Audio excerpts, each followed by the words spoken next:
What is going on, everyone? If I have not had the pleasure of meeting you yet, my name's Desi. I'm one of the high school pastors here. And look, at this point, if we haven't met each other, come on, we got to do something about this. So maybe after worship, you give me a little wave and introduce yourself. I'd love to meet you. I don't bite. I promise. Okay, guys, I have a confession to make to you. I'm kind of bummed because we're in our final week of this sermon series called Storybook Bible, the stories you thought you knew.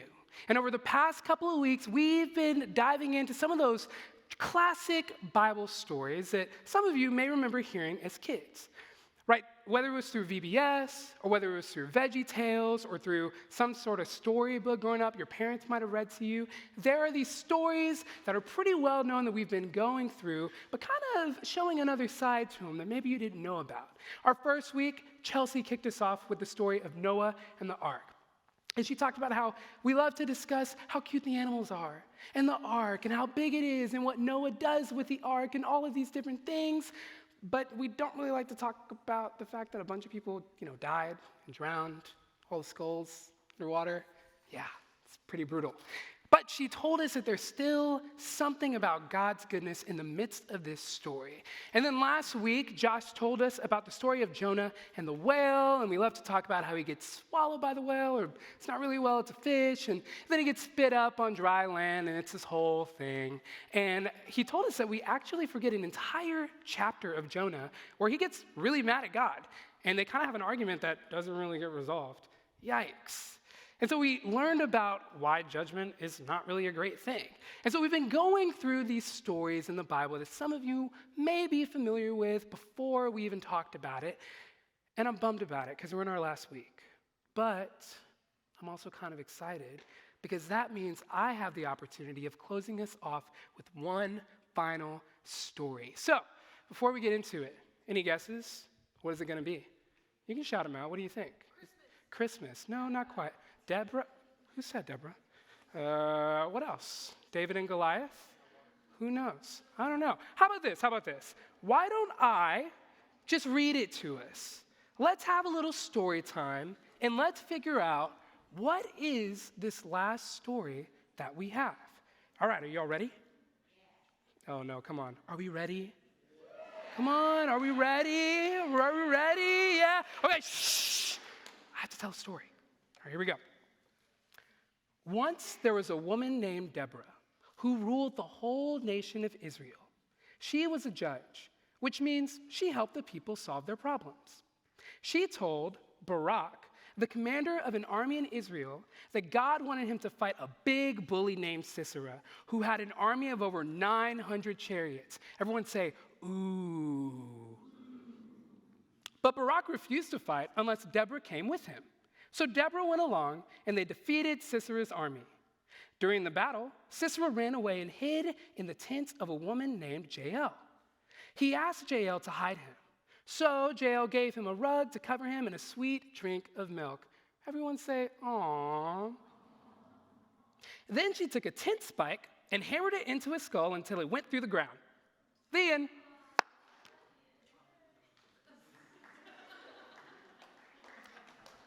You guys are looking at me kind of funny right now. Have y'all never heard this story before? Some of you are looking at me like, is this thing even in the Bible? Well, I promise it is, and I promise that we're going to talk about it today. Y'all, tonight we're going to be in the book of Judges. Not in the book. Okay, tonight we're going to be in the book of Judges. And here's the thing about this book. There is a lot going on here. Okay? There is so many characters, there's so much context, there's so many things that are happening in this book. So much, in fact, that it's kind of a lot to break down. But don't worry, we're going to walk through it together. So why don't we start with where we're at with the Israelites? Y'all, they are in trouble. There's this big, bad army of people who are treating them not so well. They're kind of being oppressed right now. It's not great looking for the Israelites. And so we pick up in verse 3, chapter 4, verse 3 of Judges, and this is what it says. The Israelites cried out to the Lord because Sisera had 900 iron chariots and had oppressed the Israelites cruelly for 20 years. Okay, real quick. Does anyone know what a chariot is? What is a chariot? What is that thing? Yeah, horse, that's right. That's something to do with that, right? It's this vehicle that like you get on and it has wheels and the horse is in front of you and it takes you places, right? Some people use horses or use chariots for racing and things like that. But in this context, chariots are used for war and for battle. And the thing is, if you have a chariot, you have a pretty epic advantage over your opponent. You're a little bit higher, you have a speed advantage, and you have the opportunity to kind of take them down without really getting hurt. And so having even a dozen or so chariots puts you at a pretty good advantage. But having 900 of them, that's crazy. And that's what this guy has. He has 900 chariots. So this is kind of a big deal. This is bad for the Israelites. So what do the Israelites do? How are they supposed to stop this guy? Well, let's find out. So as you recall in our children's book of this story, the Israelites right now are being led by a woman named Deborah. And Deborah, she is what is called a judge. And at the time, judges were these people that mediated God's judgment for people. And really what that means is Deborah could hear the voice of God and communicate to the people what it is God was trying to say. And here's the thing about Deborah. She is a queen, all right? Not like royalty queen, like she's a queen. She's a queen, and I'll tell you why. Deborah is a powerful woman. And as you recall, Deborah goes to one of these tribal leaders. Remember, his name was Barak. And she tells him that God has commanded him to recruit the help of 2 other tribes. The only way we're going to be able to beat Sisera's army is if we have these other tribes help us out and form this big army and take them down. This is what God tells Deborah, and she relays the information. And so after she tells Barak all of this, after she tells Barak that they need to form this alliance, this is where we get to. We get to Judges 4, verses 7 through 9, and this is what it reads. Deborah's speaking to Barak here, and she says, I'll lure Sisera, the commander of Jabin's army, to assemble with his chariots and troops against you at the Kishon River, and then I'll help you overpower him.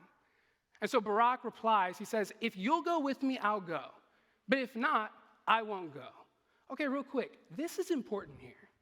This is a big deal. You see, Barak is saying here, hey, I'm not going to go if you're not going to come with me, because he knows very well that if he tries to go and get the help of these 2 other tribes without Deborah, he might get turned down. But this says a lot about Deborah's character, a lot about her reputation, who she is. He knows that she is the woman to get the job done. And so he's asking, please come with me if we want to succeed. And so Deborah answers, she goes, I'll definitely go with you. However, the path you're taking won't bring honor to you because the Lord will hand over Sisera to a woman. And so Deborah here, she's setting this expectation up for Barak, right? She's saying, hey, don't get it twisted. God is telling you to get these people together to form this army, but here's the thing, you're not going to get the credit for this. You see, Sisera will be handed over into the hands of a woman. And I want you to hold on to that. Okay, so we're almost getting through. Thanks for staying with me. Here we go. So Deborah and Barak, they get these people to help. They have this army. They go and they fight the 900 chariots, and it actually works. They're winning. They are beating Sisera's army. And since Sisera is the worst, and he's a wimp, and he's a coward, he decides to run away. And so this leads us to Judges 4:17. And this is what it reads.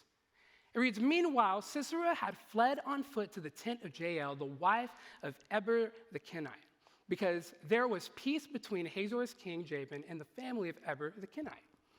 Jael went out to meet Sisera and said to him, come in, sir, come in here. Don't be afraid. So he went with her to the tent, and she hid him under a blanket. Okay, so Sisera's running, and he finds his tent. Right, he finds his tent, and he stays there because of this peace that's between his army and Jael's family. You with me? You staying with me here? So there's this peace between the two, which means Jael has no personal beef with Sisera at all. She's completely removed from this situation, right? So she hides him under a blanket, and she even gives him something to drink. But y'all know that's not the end. You know what happens. Let's keep going. And so it reads, but Jael, Eber's wife, picked up a tent stake and a hammer. And while Sisera was sound asleep from exhaustion, she tiptoed to him. She drove the stake through his head and down into the ground, and he died. Just then, Barak arrived after chasing Sisera. Jael went out to meet him and said, "Come, and I'll show you the man you're after." So he went in with her, and there was Sisera lying dead with the stake through his head. The end. There it is. You saw it before. Poor Sisera. Okay, that's the story. This is where we are. We're all caught up on the same page now. And some of you may be thinking, okay, Desi, great story. But what does this have to do with me? Why are we talking about it? What's going on here? And to that, I have a question. How many of you care quite a bit about your grades? You care a lot about your grades. Yeah? Okay. How many of you care about the sport that you play? You're really into the sport you play. It's very important to you. Okay. How many of you care about the friends that you have, the friend groups that you're in, things like that? Yeah, exactly. You see, we all have these different things that we care about. Not as a whole, but like individuals, right? Not all of you care about your grades as much as the other. And so if you care about your grades, what you do is you spend as much time as possible making sure that you make a good grade, right? You're going to study. You're going to do your homework. You're going to go to tutoring, all of those things. If you care about sports, you're going to go to practice. You're going to make sure you're on top of things outside of practice so that when you get on the field or on the court or wherever it is that you shine. If you care about your friends, you spend time with your friends. You talk to them. You make sure they're okay. You make that a priority. All of these things that we care about, we spend time with. And it's not only those things, right? We have bigger things that we care about too. Some of you really care about people being left out. There's something about it that you care about it. You don't like seeing other people not included. Others of you kind of have a big thing with bullying. You care about the idea of someone not being bullied by someone. Or maybe some of you care about the environment or animal rights or things like that. You have these things that you care about. And Deborah is no different in this story, right? Deborah is a judge, and she's a leader for her people. And she cares enough about her people to settle disputes and arguments between them. That's a part of her role and her job as a judge. But not only does she care for her people, she also cared for her people when they were oppressed. It made her mad. It frustrated her. It broke her heart. And so not only did she care about her people, she cared for her people because she did something about this oppression, right? Not only did she care about them, but she cared for them. And look, we all have things like that too, things that are a little deeper, that go kind of beyond the grades, that go beyond sports and friends and things like that. There are things that we care about that are so deep inside of us that get under our skin so much that we just can't shake it. There are things that we care about that just fire us up unlike anything else and unlike anyone else. And that thing for me is racism. And that may seem obvious, right? Well, I'm black. Of course, the black guy is going to talk about how racism fires him up. But don't get it twisted. Because, see, there are plenty of black folk who have no interest at all in talking about racism. I mean, how exhausting must it be to be a person of color and to constantly have to advocate for your rights as a human being simply because of the color of your skin? I don't blame those people. There are plenty of black people who could care less about having that conversation. But here's the thing, for me, it's different. There is something about the way this country was built, slavery, Jim Crow, all of the things that encapsulate what racism has been to this country since its inception, that has just boiled me up. It makes me mad. It gets under my skin. It fires me up inside. It makes me so upset. But it makes me care about it to a degree that I know that there's something I need to do. There's something that God is pushing me to do with this idea of racism. And listen, I'm not alone in this. We all have these big things that get under our skin that makes us mad and that fires us up. And for you, maybe that's not racism. Maybe racism doesn't really get to you as much as it breaks my heart, and that makes sense. But what is that thing for you? What makes you mad? What breaks your heart? What do you care about? Maybe it's not racism, not as much as it is for me, but maybe it's gun violence, or mental health, or sexism, or underprivileged children, or homophobia, or homelessness. We could keep going on and on and on. There's something that fires you up and that just makes you mad. And God is not only calling us to care about these things, God is calling us to care for these things, to actively care. Not in the sense of the emotion, like we care, we need to do something about it. The same way that Deborah did something about her people. She cared about her people, but then she went and she cared for them. And here's the thing, God is not only calling us to do something about the things that we care about the things that break our hearts in ways that it doesn't break anyone else's, in ways that affect us uniquely or differently than other people. See, God is calling us to care about the needs of others too, the things that make other people mad, that break their heart. God is calling us to allyship, to get up and not sit by when we see something that needs to be done, when we see others fighting their fight. We see this in Jael. You see, she's completely removed from this situation that's happening with the Israelites in Sisera's army. Let's go back to verse 17. Meanwhile, Sisera had fled on foot to the tent of Jael, the wife of Eber the Kenite, because there was peace between Hazor's king Jabin and the family of Eber the Kenite. She had nothing to do with this situation at all. In fact, that's the whole reason Sisera went to the tent in the first place, because he knew this was a place where he felt safe. This person has nothing to do with what's going on. Yet, again, you know what happens. She notices that there's something wrong and the bad that Sisera has done. And she steps out of her comfort zone to do something about it. Even if she was removed from the situation, come on, word gets around about a guy like this, a guy who's oppressing people, murdering them, enslaving them for 20 years. She knows what this guy has done. She knows the wrong that Sisera has done, but she doesn't choose to stand by and let it happen. She chooses to do something about it. And some of you are thinking, okay, well, why is it so violent, though? Like, why did it have to be a stab through the head? And y'all should know this very well. I think you do. Stepping out of your comfort zone is not easy. Right? Stepping out of that safe zone that you feel, that's hard. It's not pretty. And sometimes, in order to step out of your comfort zone, in order to be an ally the way Jael was an ally to Deborah, it requires a bold act. You see, advocating for that one kid who's getting picked on by literally everyone else, that's hard. Instead of just going along with it, standing up and saying something about it, it's not easy.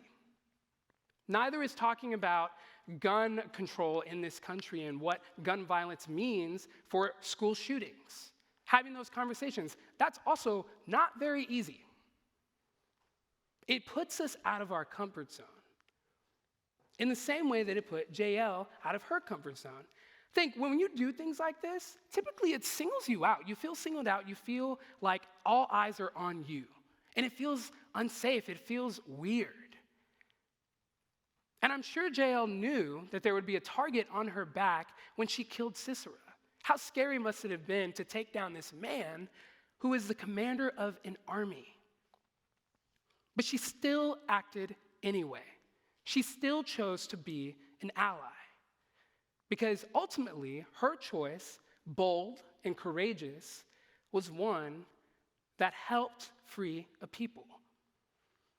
And listen, I understand some of you may be thinking, well, Desi, I'm not like Deborah. I can't just hear God's voice. I don't even know where to start. And that's fair. I hear you. But that's a conversation y'all are going to get to have in your life groups tonight. What is the thing that makes you so mad, that breaks your heart? The thing that you know that maybe God wants you to do something about, but you just don't even know where to start. What is that thing? It's a conversation y'all are going to get to have with your life group leaders and your life groups. And here's the thing, I don't know what that thing is for you. I don't know what the thing is that makes you so mad or so upset is. I don't know if it's something that's huge and a challenge that we have to deal with in our country, or I don't know if it's something that you have to deal with at your school. But I do know this. There is something that God is calling us to do that's more. Because once upon a time, God called us to take action. Not just sit idly by when there are things that aren't going our way, things that we're upset about, things that we don't really love, but to do something about them. In the same way that these two powerful women in this story do something about it, about this threat, about Sisera. So what is that thing for you?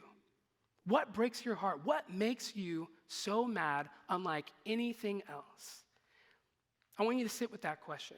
And when you get to life group, have some fruitful discussions on what that looks like for you. Let's pray.